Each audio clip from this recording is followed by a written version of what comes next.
Welcome back to Capital Catch-Up. I'm Victor. And I'm Leanie. Today we have a full slate of legislation, a judicial nomination, and the latest congressional record to walk through. Let's dive right in. First up, House Resolution 528, the Post-Disaster Reforestation and Restoration Act.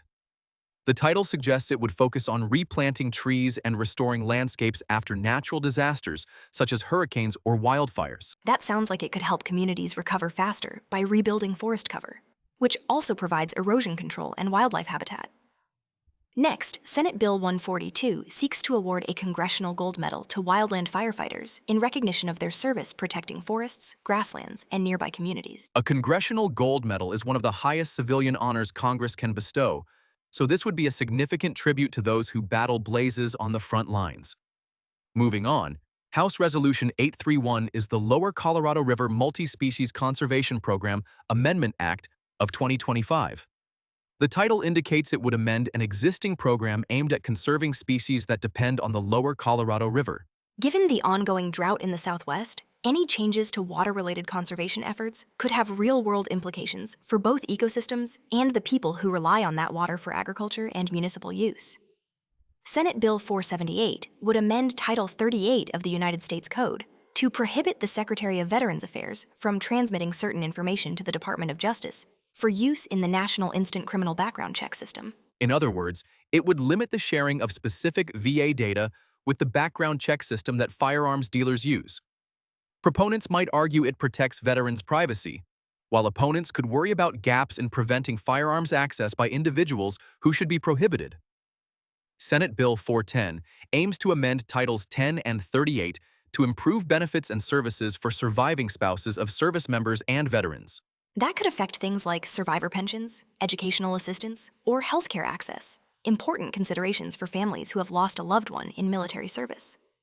Senate Bill 492 focuses on the Internal Revenue Code, seeking to improve and enhance the Work Opportunity Tax Credit, encourage longer service employment, and modernize the credit to make it a stronger hiring incentive for targeted workers. Tax credits like this are designed to motivate employers to hire from groups that often face barriers to employment, such as veterans, ex-felons, or individuals receiving certain types of public assistance. Leanie, what about Senate Bill 494? Senate Bill 494 would establish a national plan to coordinate research on epilepsy. By creating a more unified approach, the bill hopes to accelerate scientific understanding and potentially lead to better treatments or a cure. Senate Bill 522 would amend the Federal Credit Union Act to change how often federal credit union boards of directors must meet. Currently, many corporate governance structures require quarterly meetings. Altering that frequency could affect oversight and operational efficiency, though the bill's title doesn't specify whether meetings would become more or less frequent. Senate Bill 545 would prohibit certain uses of xylazine, a veterinary tranquilizer that has been increasingly misused in humans and linked to overdose deaths. That ties into broader public health efforts to address the opioid and synthetic drug crisis by targeting substances that, while not opioids themselves, are often combined with them and increase the risk of fatal outcomes. House Resolution 1366 is the Mining Regulatory Clarity Act.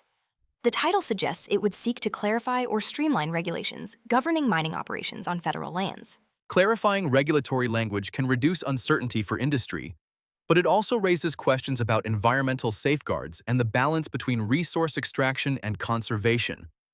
House Resolution 1422 is the Enhanced Iran Sanctions Act of 2025.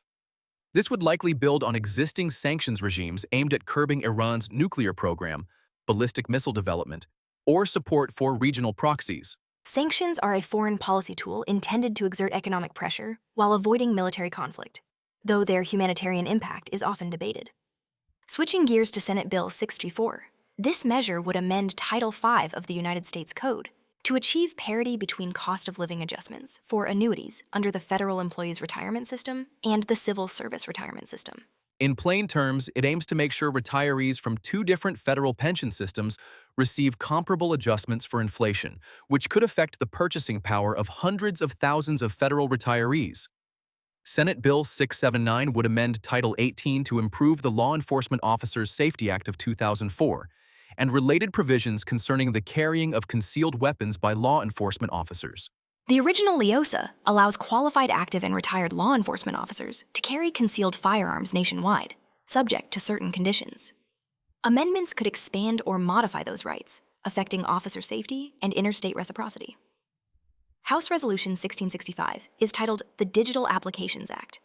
While the acronym isn't spelled out in the title, the focus appears to be on digital technology, perhaps improving access, security, or innovation in government applications. Finally, Senate Bill 782 would direct the Secretary of Agriculture to amend regulations to allow certain packers to have an ownership interest in market agencies. In simpler terms, it would change the rules governing who can own and operate facilities where livestock are bought and sold, potentially altering market dynamics for producers and packers alike. That's quite a list, covering natural resources, veterans affairs, tax policy, public safety, healthcare, and more. Before we wrap up, let's touch on the nomination and the Daily Record. President has nominated Anna St. John of Louisiana to serve as a United States District Judge for the Eastern District of Louisiana, filling the vacancy created by the retirement of Judge Sarah S. Vance. A district court nomination like this will go through the Senate Judiciary Committee for a hearing, possible markup, and then a vote before the full Senate. If confirmed, Judge St. John would hear federal civil and criminal cases arising in that district, which includes New Orleans and surrounding parishes. Lastly, the Congressional Record, Volume 172, Number 47, dated March 16, 2026, is the official transcript of proceedings, remarks, and notices from that day. It captures what lawmakers said on the floor, any votes taken, and inserts such as presidential messages or committee reports. Reviewing the record is how we track the legislative process in real time, seeing which bills were debated, what amendments were offered, and how representatives justified their positions. It's an essential tool for holding elected officials accountable. Absolutely. To recap today, we covered a range of bills: disaster reforestation, wildland firefighter medals, Colorado River species conservation, VA data sharing, surviving spouse benefits, tax credit reforms, epilepsy research coordination, credit union governance, xylazine restrictions, mining regulation, Iran sanctions, federal retiree COLA parity, law enforcement officer carry rights, digital applications initiatives, and packer market agency rules. Plus, we looked at a district court nomination and the day's congressional record. That's a lot of ground, and each of these measures could shape policy in meaningful ways, whether it's protecting forests, supporting veterans, tweaking tax incentives, or adjusting the federal judiciary. Thanks for joining us, everyone. Stay informed, stay engaged, and we'll catch you next time on Capital Catch-Up. Bye for now.